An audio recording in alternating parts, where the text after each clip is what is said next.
And I also wanted to say that I don't want this question to sound in any way hostile to anyone, because it does come from the bottom of my heart. And it's something that has been bothering me for a long time. If we are to move forward and connect all the pieces of the puzzle and move forward into the holographic social structure that you're talking about, where the children know more than the adults, and where all information is given to the young, then why is it that we still, even in disclosure movements and with courageous witness testimony coming forward, people speaking, that there are still certain topics that people are afraid to or will resist talking about, such as the stargates that was mentioned earlier this morning, and other things?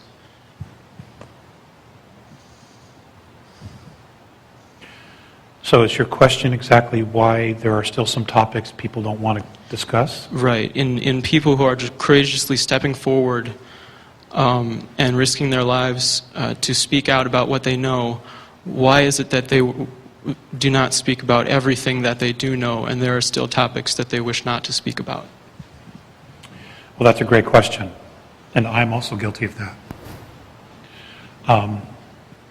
It's a comfort zone, it's a comfort level, and everything has its own timing. What would happen to humanity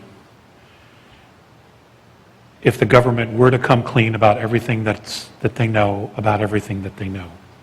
Could humanity totally deal with it? Probably a portion of humanity could deal with it.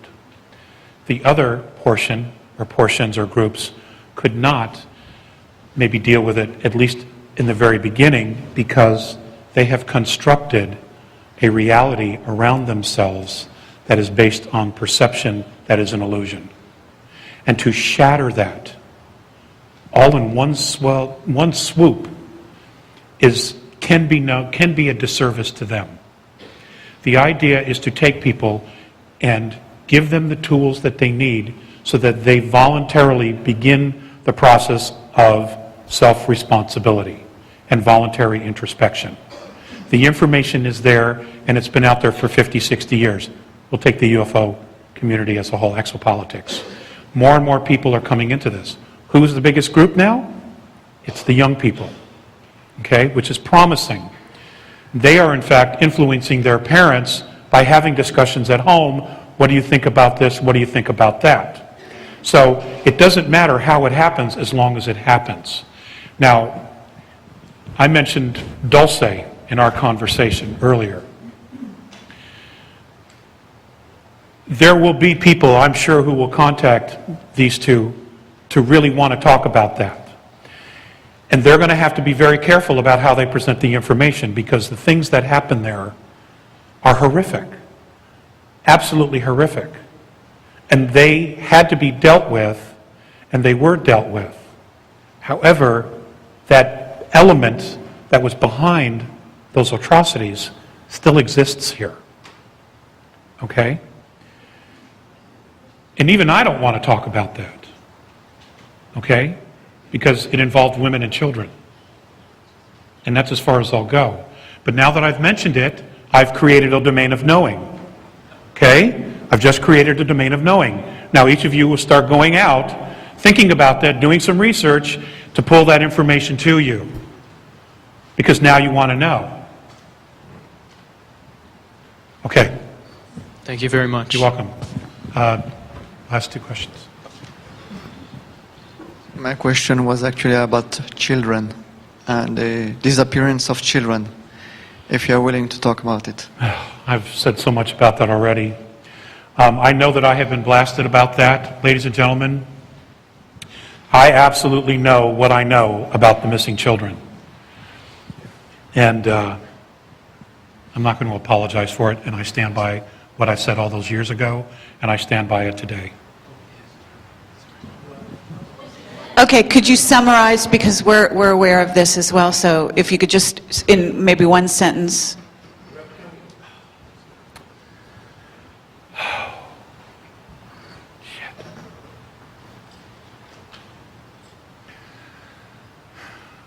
we have become a natural resource.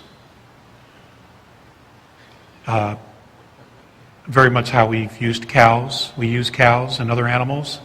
We ourselves have become a natural resource. The younger ones are the most desirable because they're not tainted with chemical poisons in their bodies because they're young. That's all I'm going to say.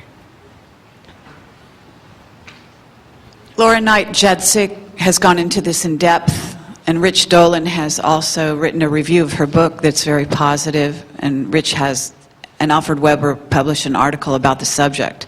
So if you want to investigate it further, because it's actually, I just want to augment what Alex is saying here in the sense that the point is not to give you everything out on a platter, okay?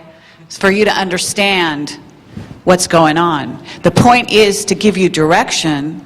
What Alex is doing here is mentoring you, okay? He's giving you indications, and that's what our whistleblowers do, by the way. They don't tell you everything. They don't even tell us everything, but they give us the clues that we need to do the research necessary to find out the truth. And when you hit the truth, it gets you. You can tell. You know it.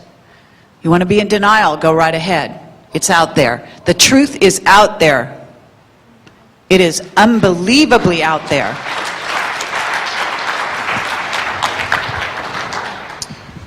Hi, Alex.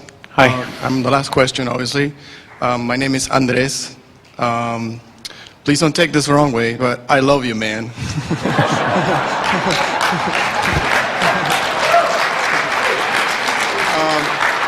My actual question is actually directed to the audience and to you. I was wondering if you wouldn't mind conducting a little mini meditation for all of us to direct our intention to change the future that we want to have. I was wondering if you would like to do that. Thank you. Ooh, I'm on the spot. Well, this will be a first.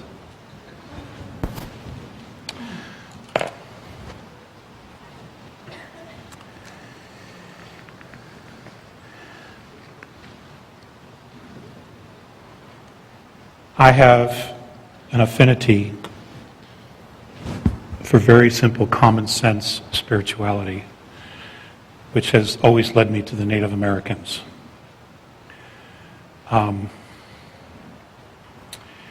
So what I will do is we'll close this with a Native American prayer.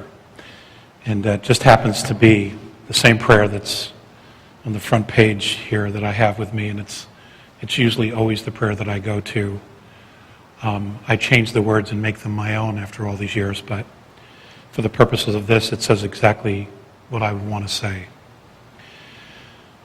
Great Spirit, whose voice I hear in the winds, and whose breath gives life to all in the world. Hear me. I am small and I am weak, and I need your strength and your wisdom. Let me walk in beauty, and let my eyes ever behold the red and purple sunsets that you have created with me. Make my hands respect the things that you have made, and my ears sharp to hear your words and your voice. Let me learn the lessons that you have hidden under every rock and leaf. I seek strength not to be greater than my brother, but to fight my greatest enemy, myself.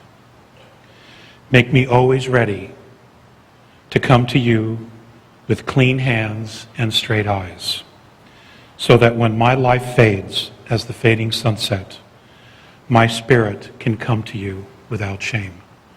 Amen. Ladies and gentlemen, it's been an absolute honor for me. Thank you so much.